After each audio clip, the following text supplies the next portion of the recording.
Ladies and gentlemen, this is Gail Morgan welcoming you to the Libertarian Counterpoint's Knuckleheads of Liberty podcast. You've heard their point, now listen to the counterpoint.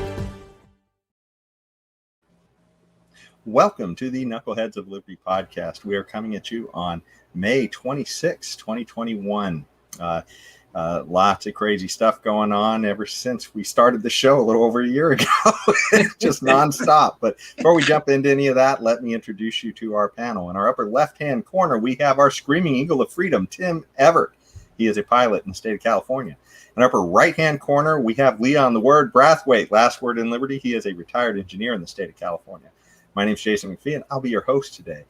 So getting into the Biden and jobs, there was kind of a recent, I guess, sort of a collapse in expectations that they had. They were kind of expecting that they were going to have 1 million new jobs coming out to announce in their jobs report. And when the numbers came out, everything sort of fell flat for them. It was about 250,000 jobs, and they just couldn't seem to understand what was going on. Of course, a lot of conservatives and libertarians might have told them if you pay people to stay home, they might not show up to work. Exactly. Which was kind of it's kind of a shocker for those guys. But and I'm going to actually pull up a few statistics for this discussion. We have the Bureau of Labor Statistics, so we're not just pulling your leg. Let me see here. Or blowing smoke, if you want to say that one. Yeah. So here we go. So this is the Bureau of Labor Statistics. Came out March 2021, and it shows essentially these job openings rate, and essentially they're going up. So which is kind of what you'd expect when you're opening the economy up, and the hires and seasonal separations is over here on the other side, and that's essentially showing here that we have, I guess, there was a sort of a spike at the beginning of the whole pandemic, and now it's sort of it way dropped off, and now we're just I don't know. Well, it seems like we're in a bit of a malaise.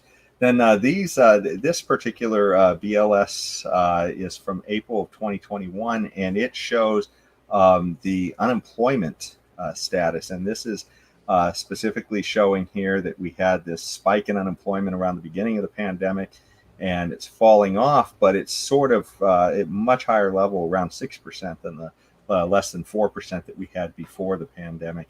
And on this one, as well, we can see that the non-farm payroll drops off, and then it's starting to work its way back up, but it's still well short. So I just wanted to have some real numbers up here, just so that our discussion is pinned with something. But anyways, so do you guys have any thoughts on any of this? It just goes to show, free this and free that. It all adds up to big disincentive for people to work. The government comes along. First of all, they broke our kneecaps. That's the first thing they did. Okay, they bust our kneecaps. And then they come now and they're going to give us a crutch. And that crutch is dependency upon government laggards.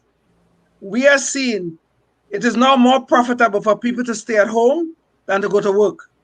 So are we now shocked that we only had 225,000 people enter the labor market when they were expecting 1 million? Why are we shocked?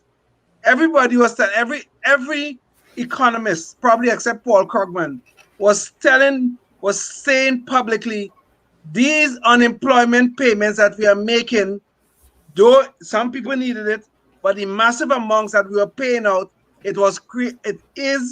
they are creating disincentives to work.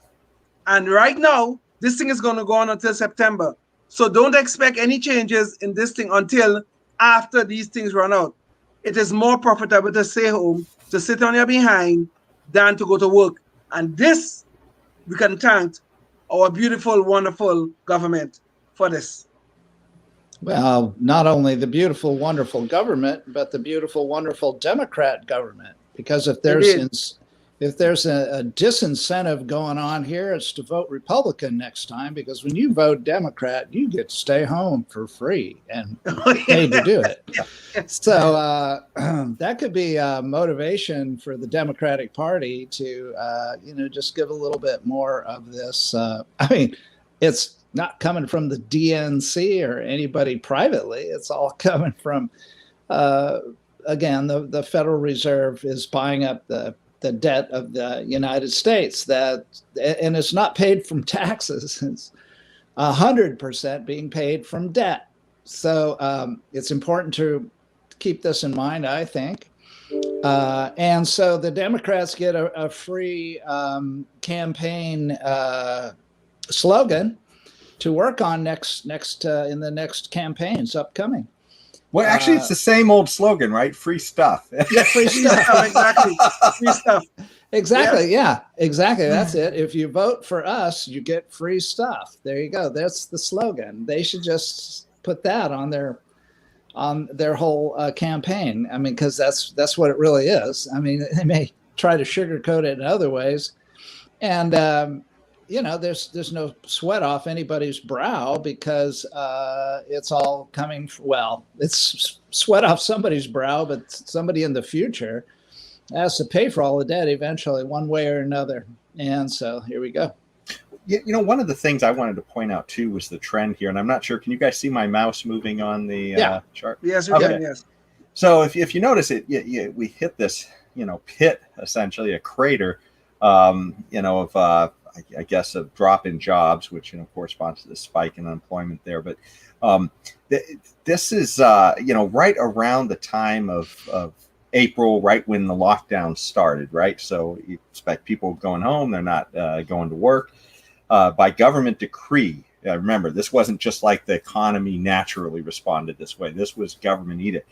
But as the pandemic, went on and government started to adjust, Trump was certainly pushing for the economy to open up more. We actually see that, the trend is starting back up. What's alarming is that after Trump is not elected and Biden's elected, it stays relatively flat, even though he continues to drop trillions of dollars into the economy at rates of money expansion that we've just never seen before as a world. Unless you lived in Zimbabwe, I guess, where even the homeless are billionaires. Imagine that. Yeah. And they walk around with all their resources in their pocket or a wheelbarrow. Exactly. Right. Yes, wheelbarrow. The best thing for wheelbarrows. So, yeah, he's trying to up wheelbarrows so that you can have something other than a wallet to carry your newfound wealth around. Of course, yes. So, but it's just this trend because we have these Democrats insisting that their policies are working and that government staying at the helm. Making command and control decisions, printing more money, dumping more into the economy is a good thing. And yet, it's I think maybe it's falling flat on them at the moment. And it'll be interesting to see how, if they're able to paint this through their media arm, I guess, the mainstream media, with the left wing of the Democrat Party at this point. Yes. If they're able to sugarcoat this as somehow this is just a new norm or something, and just hide the reality from us. But they are sugarcoating it, because Nancy Pelosi is talking about some of the numbers are showing how much the is needed, and we need to pass some of the other programs, the other $1 trillion programs that they want to pass, that they want to inflict upon us. And Nancy Pelosi is talking about, this is so needed for American jobs and families and all this sort of nonsense. You see, this thing all things go back to the government making choices as to what is essential and what is not essential.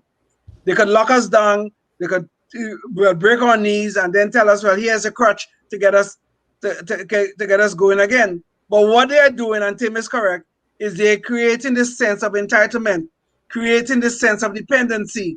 And if this continues, they will be in power forever because the government is always here to save you, and they're always going to save us. But look at what saving looks like. Look at the inner cities of America, and you'll see what saving looks like.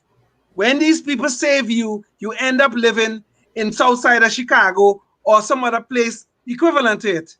Crime and drugs and poor public schools are what you're going to have to live with. That is their idea of saving us. Yeah. Here's your free tent and wheelbarrow. That seems to be the plan in a lot of big blue cities. But, with all this money printing, I guess that brings us on to our next topic, too, as well.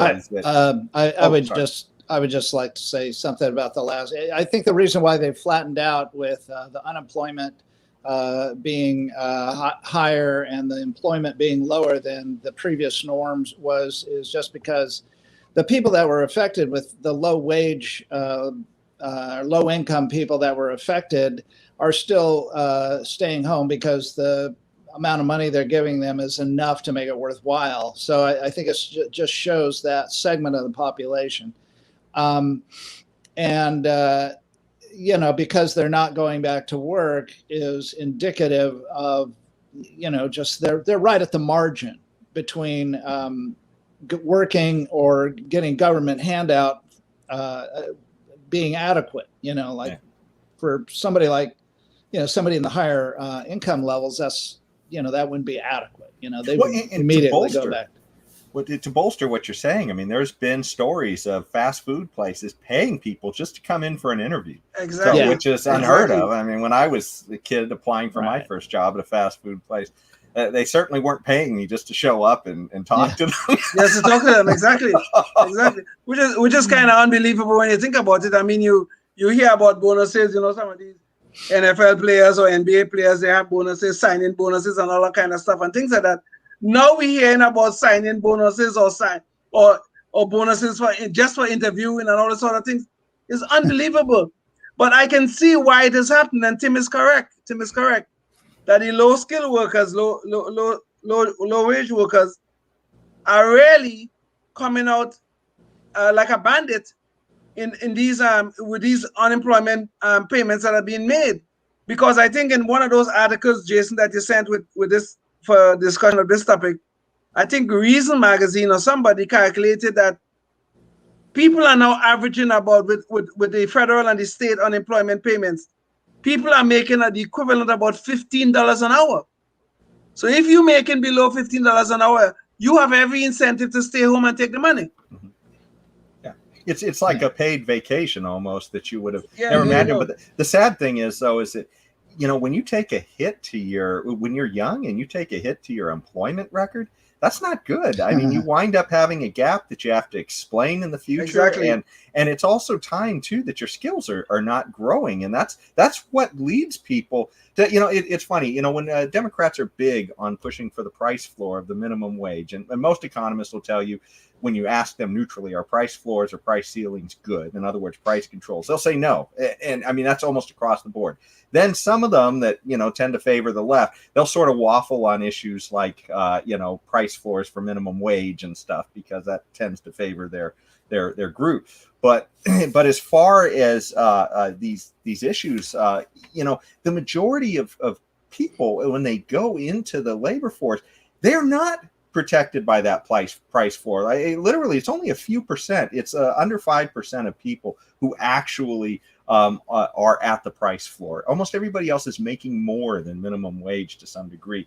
And what causes you to make more is that you're worth more to your employer. I mean, they have to pay you more. If the employer just had some kind of a complete power in the market, then we'd all be making minimum wage, right? I mean, they would just pay us the exact minimum that they can pay us. But the idea that over 95% of employees don't make minimum wage, they make over that, then that shows you that it's the skills that are really driving. It's that competition.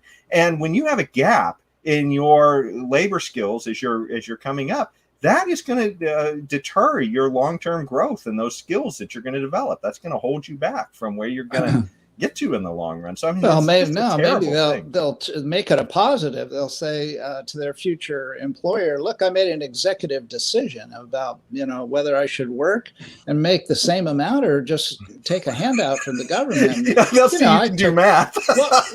Yeah, and put it on there. Hey, future boss, what would you have done?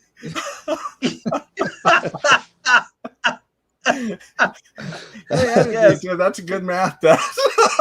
Yes, I use those wonderful math skills that I learned in high school to make that decision. Exactly. Yeah. From whatever that new methodology is called. I'm telling you, don't search for the right answer. Yeah. Well, speaking of all this distortion, all this extra money floating around, that's leading us to another topic, and that's inflation. And this particular graph, let's see, we're at some site called tradingeconomics.com. They're pulling their data here from the U.S. Bureau of Labor Statistics right here. But you can see here the trend in inflation. And I mean, it is starting to ramp up and really heat up. And, when Trump was leaving office, it wasn't growing that high. I mean, we had some inflation kicking in because of all the money from the pandemic and the lower productivity that was happening in the country at the same time. But, things are starting to get, make people a little bit worried. And people like Warren Buffett have come out and said, hey, our company, Berkshire Hathaway, we are seeing costs across the board going up for us. And they're trying to sound the alarm bells out there. But, these people like the Krugmans and others, they say, no, don't worry about it. This is just the way the economy should be. It's some slack and, we'll see it all come back down. And so this is kind of a little bit of a test here to see what happens over this next few months. What do you guys think about this? Time to panic? If I could just start it off, and I'm going to then play devil's advocate. So what they're going to say is, there was a bunch of loss in productivity during 2020. So some of this and some of it is attributable to lack of products in the marketplace. So, it's just it's just demand curve stuff. You have demand, even if it's flat, and you have lowering supply, then the prices are going to go up. I mean, that's simple stuff. And part of that is there too, true. And so we may, we're going to watch this, that 4.2 is a quarter there. So I mean, you extrapolate that out. That's a lot of inflation if it continues. So we're going to a pretty steep trend too, as well. I mean, that's right. Higher. That's right. Yes. Yeah. I'd like to. Wow. What was this 0.1? I like that one.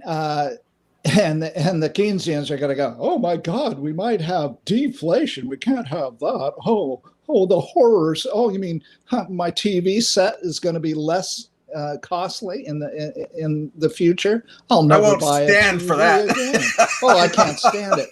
Oh yeah, I'll never buy another computer because they're always cheaper and more powerful. And so I'll just keep my old piece of junk and just live with it. My God, I might lose out on a deal in 6 months.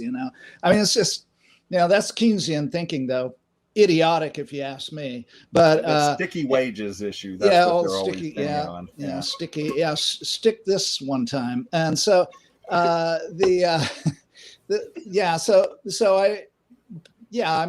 I'm looking at that and expecting there to be some fluctuations, and eventually they're going to have to just stop with the nonsense. Well, it's not nonsense, but they're going to have to stop blaming it on lack of production. Okay, because production levels will go up, and it will affect the inflation rate for sure. But at least on certain things. But let's watch and see. I mean, if it's in the 3, 4, 5% range throughout the next 2 years moving forward, I think we can, maybe finally say that, hey, guess what? All that money printing is coming back to roost. Yes. Well, quite frankly, if it's only 3 or 4%, I think we're getting off light. I'm a little worried about that. We're going to see potentially the double-digit inflation of the 70s. Right. So that's and the early 80s too. The early 80s too. We had double digits in the early 80s. Yeah, but But to be fair, I mean, there's tons of things that affect that. It's not, we're not in a vacuum, but this is an experiment where that's never been done before. I mean, yeah, we've had Zimbabwe and all that kind of stuff. None of this has had the type of situation where the Federal Reserve has so much flexibility with the dollar being the reserve currency throughout the world, and all this demand on the dollar. So they think that they can get away with darn near anything, and they are definitely plumbing the depths to test that theory. So I welcome this as let's test your theory. How far can you push it until you go into double-digit inflation or maybe triple-digit inflation? Okay, and then let's talk, and we'll see what happens. But Milton Friedman always said this money printing, this expansion, this artificial expansion of the money supply will eventually catch up with us with inflation. And I think this is, I mean, if we have to go by his theories, there's one of his books that he wrote about this very phenomena. I mean, he's turning out to be right, that we are seeing the inflation that is being hoisted upon us by this constant printing of money, this so-called quantitative easing that's been going on for I don't know, the last 3 or 4 years now, I think. But eventually it has to catch up with us. It has to catch up with us. And I think this is the first sign of it. This is the first real sign of it. But I hope not. I really do. I hope not. Well, the other thing is, this is what the government's been doing. It's like a double whammy, like when you would have a war, because essentially when you have a war, your production, in some ways, your production of real goods anyways is going down. I mean, you may be producing more bullets and boats maybe, but you're not necessarily producing goods that people want to consume, while at the same time you're actually inflating the money supply usually to pay for the war. And here we're sort of inflating the money supply, and we're telling people to stay home and not produce anything. So it's kind of crazy, but central planning. yeah. There's the whole war thing. If you're comparing World War II, the problem with that is that people stay home, they don't consume, so they save their money. So what you have, and they also, if you're going to talk about comparing this to World War II, you have to realize that that money was not printed. Most of it. Some of it was, but most of it they got from war bonds. Remember, all the Americans that had massive amounts of savings. They were saving 25% on average. The savings rates were really high in the 30s and 40s, and then boom. So you had a lot of pent up savings to draw from. So that's old money, what I call old money. It wasn't new money. All this stuff we have now, all this debt today is or not all of it, but darn near all of it is brand new money. And oh boy, we really went long on that one. Unfortunately, we didn't get to our crony capitalism one that we keep saving, and I guess we'll have to push that back, the Foxconn story and expensive government jobs. But let's get to another kind of issue of government craziness, and that's in our Knucklehead Noise Patrol here. And there we go. There's our Knucklehead Noise Patrol sound. Okay. So anyways, let me... move over. I was going to show the image. So we have this time Chicago Mayor Lori Lightfoot, and she was recently told reporters. She says that she thinks Chicago reporters are too white. I guess is what she's saying. She says that she doesn't like the complexion of what she's seeing when she goes to do interviews. And so she's saying that I guess her press people are telling the press that she's not only going to be accepting interviews from people of color. So she won't just accept interviews from anyone. And the specific quote that Lightfoot gave, was, "Diversity and inclusion is imperative across all institutions, including media. This is exactly why I'm being intentional about prioritizing media requests from people of color, reporters on the occasion of the 2-year anniversary of my inauguration as mayor of this great city." So, okay, can I start? Yes. Well, I you're wanna not the right start. color. We got to let. Yeah, I know. yeah, I'll let Leon start first on this. I know, be but careful. Be careful in this discussion that nobody call me a person of color. But go ahead, Tim. Go ahead. It's okay. okay, because Leon's going to get the last word, and I'm going to Okay. go real quick. So as a libertarian, I cheer on Lori here because I'm all about small government, and small government, unless they're breaking a law, they may be breaking a couple laws. I'm not sure, but let's assume they're not. And hey, let's throw it up on the wall and see what sticks. So Lori, don't just stop at the whole. It's got to be a person of color, and it's got to be a woman. Don't stop there, Lori. You are gay or lesbian mayor, so you need to only talk to, and I mean, you better put your foot down, Lori, and only talk to Black, female, lesbian people that ask you questions there from the press corps office, okay? and double down on that, and you better be strong about it, okay? So if I'm going to be the one that's the head cheese making decisions at the media outlet in Chicago, I don't care where I have to find them. If I have to go to the lady that empties the garbage every night, I'm going to put her in front of Lori Lightfoot as long as she meets those, person of color, female, and their sexual preference. There's three. They got to meet those three things. And anybody else, I don't care how qualified they are, they're out of the picture. Okay. They have to hit the intersectionality jackpot. Exactly. If they want an interview with Lori. Yes. So I'm in favor of this, Lori. Go for it and go hard and go long and go big. Okay. What do you say, Leon? No, on a serious note, though, you know what is disturbing about all of this? It is good enough. It is bad enough that this woman have lay out this racist nonsense and is infecting our society with further divisions than we already have. What is most disturbing about this is the acceptance of this kind of racism in our society.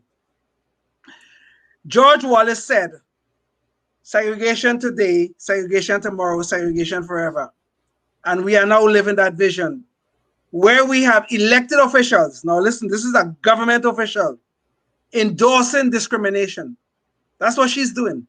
She's endorsing discrimination, endorsing racism. And nobody is making us think of this. Could you imagine what would have happened if a white mayor somewhere said, I am only going to speak to white reporters? We wouldn't hear the end of that. They would have been calling for his head. They would have probably want to lynch him. They probably would have want to make sure he's kicked out of office. But Lori Lightfoot is female. She is Black and a lesbian. So she have all the right characteristics so she could get away with racism. She could get away with this sort of discrimination. This is madness on steroids. And we better do something about these things. Otherwise, we wouldn't recognize the society that we are living in pretty soon. Well, even though we may never hear the end of it, if that happens, we've reached the end of our show. So that's going to have to be the end of it. But thanks so much for joining us for this show. And we will see you at the next one. Stay free. All righty. Toodaloo. Bye.